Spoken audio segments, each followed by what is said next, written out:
এই ভারতের মহানগরের সাগর তীরে জাগরে কোথায় দাঁড়ায়, কোথায় দাঁড়ায় দুবাহু বাড়ায় নবীনর দেবতারে, খুদার ছন্দে পরমানন্দে বন্দনা করি তারে।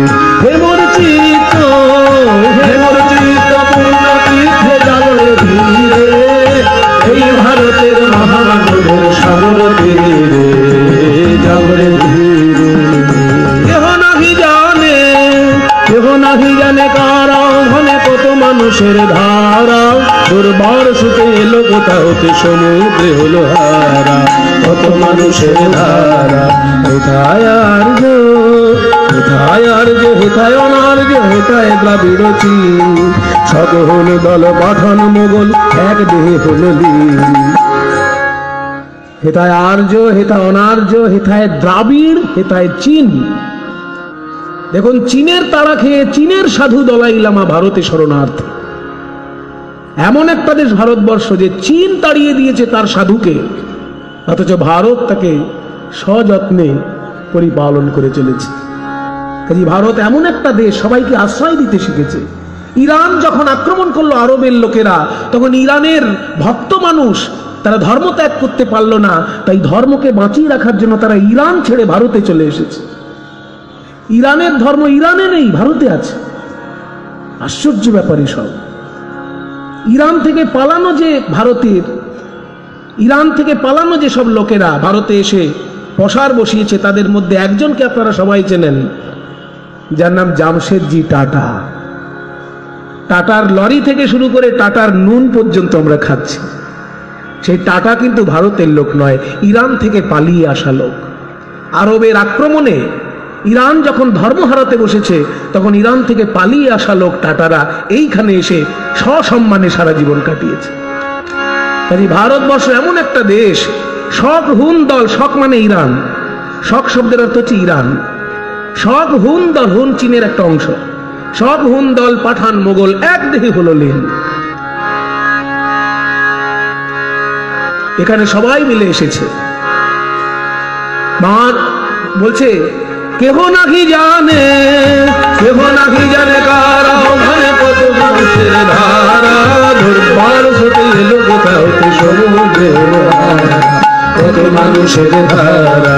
হেথায় আর্য, হেথায় আর্য, হেথায় অনার্য, হেথায় দ্রাবিড় চীন, সব হলো দল পাঠান মোগল এক দেহ হলো লীন।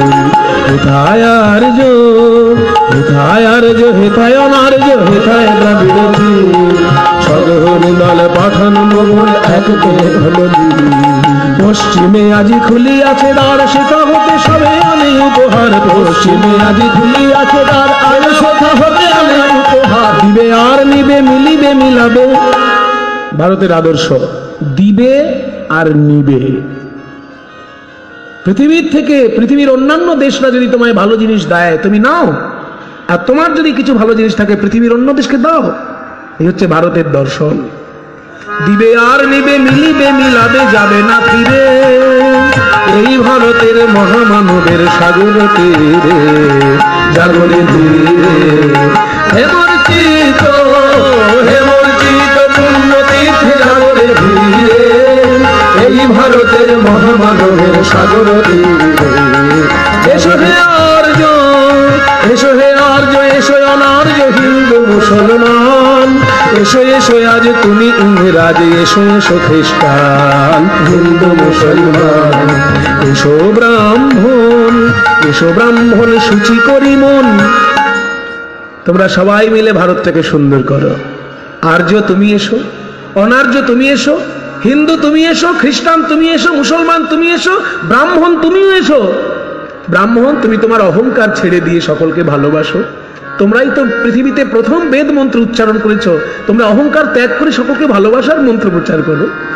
এসো ব্রাহ্মণ, এসো ব্রাহ্মণ, সূচি করি মন, ধরো হাতে সবাকার, এসো হে পতিত হোক অপনীত সব অপমান ভার, মার অভিষেকে এসো এসো তারা মঙ্গল ঘট হয়ে নিজে ভরা, মার অভিষেকে এসো এসো তারা মঙ্গল ঘট হয়ে নিজে ভরা, মার অভিষেকে এসো এসো তোরা মঙ্গল ঘর হয় নিজে ভরা সবার স্পর্শে পবিত্র করা তীর্থ নিরে